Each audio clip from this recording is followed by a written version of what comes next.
Oi, gente. O Paulo Pimenta deu uma enquadrada no Van Hatten lá na CNN e eu quero mostrar para vocês e tecer alguns comentários, mas eu quero antes dizer que a mídia ninja acertou muito nessa capa. Olha a cara do Van Hatten e a cara do Paulo Pimenta na capa. Foi realmente, eles foram, meus parabéns, viu, mídia ninja? Foi muito legal. Eu achei que a imagem ficou excelente. Vamos assistir o vídeo e tecer alguns comentários. Vamos lá.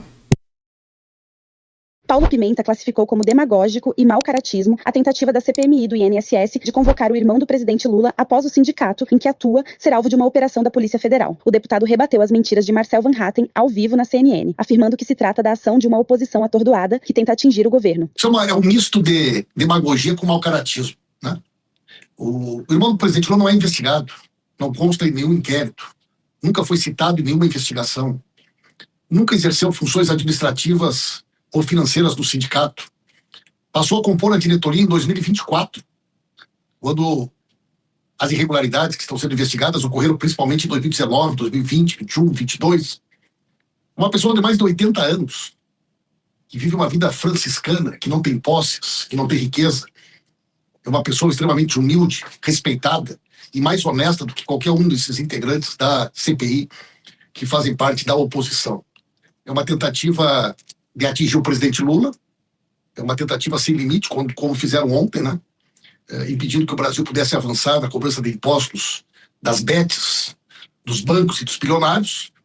É uma oposição atordoada que tenta de todas as maneiras atingir o presidente Lula. Na medida que vê a sua principal liderança na cadeia, tenta de todas as formas encontrar uma maneira de atingir a credibilidade e o respeito que o presidente Lula tem em todo. Não é só isso, eles estão desesperados com relação a 2026, porque podem ser muito derrotados. É um desespero em relação à eleição que vem na sequência. E a tentativa de atingir Lula é justamente para tentar frear a subida de popularidade do presidente Lula, porque se ela continuar subindo, ela pode ter impactos em disputas na Câmara de Deputados e no Senado Federal e em alguns governos de Estado. Esse ataque, usando o irmão do Lula, tem um objetivo muito claro do ponto de vista eleitoral, né? No ponto de vista eleitoral. Mas vamos seguir. No país, isso não tem nenhuma possibilidade de prosperar, né? Até porque tem uma regra. Nós não vamos chamar as pessoas aleatoriamente, pessoas que não constam nos inquéritos, que não estão sendo investigadas, que não pesam nenhuma suspeita sobre ela. Está fora de qualquer critério que foi estabelecido até agora por nós, e eu não acredito que essa demagogia tenha alguma possibilidade de prosperar. Van Hatten limitou seus argumentos para o fato do parentesco com Lula. O Frei Chico, ele de fato não é presidente de sindicato, mas nós tínhamos estabelecido como condição, como critério, trazer todos os presidentes dessas entidades que estão sob investigação. E o Sindinap, que tem na sua diretoria o Frei Chico, é uma dessas entidades investigadas. Aliás, mais do que investigada. Ela também vinha sendo protegida pela cúpula da CGU, pelo ministro Vinícius Carvalho, que não mandou investigar, não mandou suspender o ACT, quando o INSS não fez sua parte ainda no ano passado. Agora tem algo mais grave em relação a isso, porque o primeiro argumento seria o seguinte: o presidente do Sindinap, que foi hoje lá na Câmara, no Senado da República, Milton Carvalho, ele não abriu o bico, ele ficou calado. Ele deu o direito que habeas corpus lhe deu, mas a gente precisa obter informações. Então quem é o vice-presidente, quem é membro da diretoria, quem participa e pode falar, já que o Milton Carvalho não quer? O irmão do Lula, Frei Chico, ou o Frei Chico, que vem a ser também irmão do Lula, mas tem que responder pelos seus atos. O que é grave é que a CGU, isso aqui é uma matéria que saiu há pouco na imprensa, eu estou com o documento oficial da CGU também, a Controladoria Geral da União identificou que o Sindinap apresentou uma declaração falsa ao governo federal em 2023, ou seja, durante o governo Lula, antes de renovar o seu ACT, declaração falsa ao negar que um de seus dirigentes, José Ferreira da Silva, o próprio Frei Chico, portanto, uma declaração falsa dizendo que ele não seria parente de nenhum membro do poder público com quem o Sindinap estava assinando o ACT. Isso é gravíssimo, Leandro. Eles fraudaram uma informação, não entregaram para o governo federal a informação. A própria CGU está dizendo, olha só, na verdade o Frei Chico, ele é irmão do Lula, logo ele não poderia nem estar numa entidade que assina uma CT. Por todos esses motivos, sim, acho importante que nós convoquemos ele e na semana que vem esse requerimento será pautado. Questionado sobre o avanço das investigações da CPMI, Van Hatten omitiu a participação ativa do governo de Jair Bolsonaro e defendeu novamente a narrativa que há uma blindagem por parte da esquerda, o que não é bem assim. Nós estamos avançando e avançando bastante, principalmente com as quebras de sigilos, apesar de nas oitivas também termos conseguido várias informações. Nós já tivemos 15 reuniões com oitivas, algumas das quais com depoentes que não falaram, exerceram o direito de silêncio, mas outras que responderam às perguntas feitas pelos deputados e pelo relator. Mas em todas elas, nós tivemos a participação efetiva de um relator muito sério, Alfredo Gaspar, e também com as informações que nos chegaram. Então a CPMI tem feito um trabalho valoroso, deputados e senadores estão dedicados a descobrir o que aconteceu e chegar nos verdadeiros culpados. O único problema que a gente está vendo é que em alguns casos há uma blindagem do governo. Em alguns casos a gente tenta trazer pessoas, por exemplo, hoje, Paulo Boldes, tentamos quebrar o seu sigilo. Ele é um assessor do Senado da República, foi chefe de gabinete de Davi Alcolumbre, recebeu 3 milhões de reais na sua conta de uma empresa que recebeu dinheiro do Careca. Infelizmente, os membros do governo, do PT, blindaram essa convocação e também a quebra de sigilo e nós não pudemos aprová-la.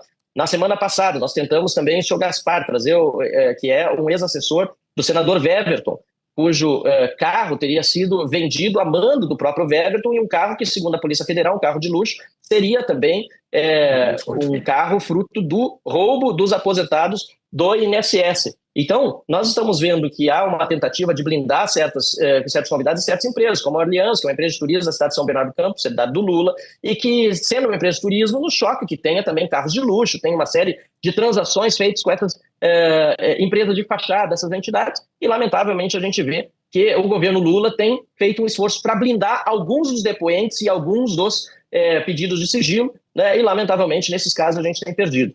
Mas a gente vai continuar trabalhando para investigar tudo. Essa é a nossa defesa, mesmo que o deputado Paulo Pimenta esteja votando no sentido de blindar esses personagens. Paulo Pimenta ironizou a acusação de blindagem e disse que só falta à direita querer investigar quem matou Odete Roitman, diante da fuga de foco na condução dos trabalhos. Sobre blindagem, o deputado Marcel é especialista, né? Não nós. O governo quer investigar. Agora o governo não vai fazer papel de bobo aqui. Estão apresentando tanto requerimento de questões que não diz respeito à investigação, que só falta eles apresentarem o requerimento para a CPI investigar quem é que matou a Odete Roitman, porque tudo que eles podem, eles tentam fazer para fugir do foco. Qual é o objetivo da CPMI, gente? É investigar os crimes que aconteceram contra os aposentados e aposentadas dentro do INSS. Nós só rejeitamos requerimentos que não dizem respeito a esse assunto. O que nós temos que descobrir? Quem foram os responsáveis, durante o governo Bolsonaro, de 2019 a 2022, que colocaram os funcionários corruptos em funções de comando dentro do INSS. Quem são os operadores deste esquema de entidades fantasmas que ganharam autorização para descontar de forma ilegal dinheiro dos aposentados e das aposentadas? E quem são esses integrantes de uma geração de jovens que nunca trabalharam e que hoje vários deles foram visitados pela Polícia Federal, que nunca plantaram um pé de milho, nunca foram comerciantes, empresários, industriais, nunca fizeram nada, que ficaram bilionários. Todos eles têm iates, aviões, helicópteros, ferros. E o interessante, como eu sempre gosto de lembrar, é que o governo Bolsonaro foi avisado e nada fez durante 4 anos. O que é uma coisa também a ser investigada, né? Quem foram essas pessoas que foram avisadas e, no mínimo, prevaricaram? Mas prevaricação me parece ser dos menores dos crimes possíveis. Isso tem que ser devidamente investigado, porque é muito estranho que funcionários do INSS, do Dataprev, tenham avisado que a instituição estava socateada e que essas irregularidades e crimes estavam sendo cometidos e nada estava sendo feito para investigar. Por quê? Por que nada foi feito para investigar durante o governo Bolsonaro? Lamborghinis, e essa gente? De onde é que surgiu essa gente que nunca trabalhou no Brasil e virou, né, uma geração, todos eles muito jovens, na casa de 30 anos, presidindo associações de aposentados e que enriqueceram durante o governo Bolsonaro? Esse é o objetivo da CPI. E nós vamos fugir desse foco. Nós vamos levar essa investigação até as últimas consequências, porque nós sabemos que o esquema criminoso surgiu dentro do governo Bolsonaro e essa quadrilha foi desbaratada dentro do governo do presidente Lula, e o dinheiro roubado dos aposentados está sendo devolvido para os aposentados a partir de uma decisão do presidente Lula. Então nós não temos nada a esconder. O que nós não vamos é permitir a aprovação de requerimentos que tem por objetivo desviar o foco da investigação. Paulo Pimenta ainda rebateu as falsas acusações de que o Supremo Tribunal Federal poderia estar blindando algum depoente e selou o futuro da CPMI, afirmando que ela revelará a participação ativa do governo Bolsonaro no esquema que roubou bilhões de aposentados e pensionistas brasileiros. Os ministros do STF têm concedido habeas corpus, o Fux, o André Mendonça, o Flávio Dino, sem exceção, né? Seria uma leviandade minha insinuar que algum ministro do STF estaria concedendo habeas corpus com o objetivo de blindar alguém.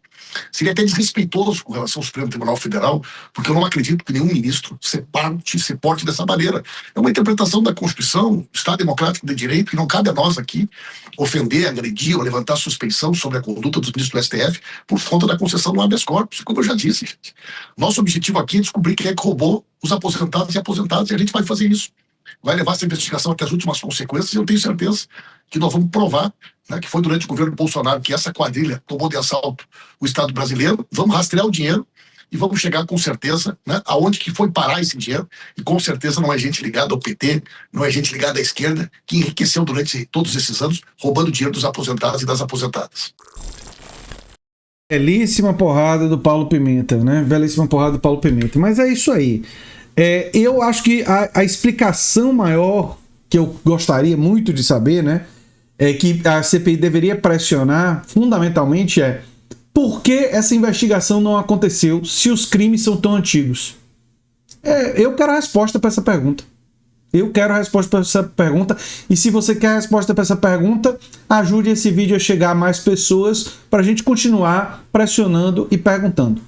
Eu sou André Teixeira Jacobino, o canal é a Nova Máquina do Tempo. Se você gosta do que a gente faz, se inscreva, dê um like, compartilhe. Quem sabe se torne membro ou apoiador. Quem sabe faz um pix para andretj@terra.com.br. Pode fazer um dos nossos cursos, os links estão no comentário fixado. Inclusive o curso Como Fazer Mestrado ou Doutorado, que está com as inscrições abertas. E se você gostou desse vídeo, provavelmente vai gostar do vídeo sugerido aqui no final. Tchau, tchau, gente.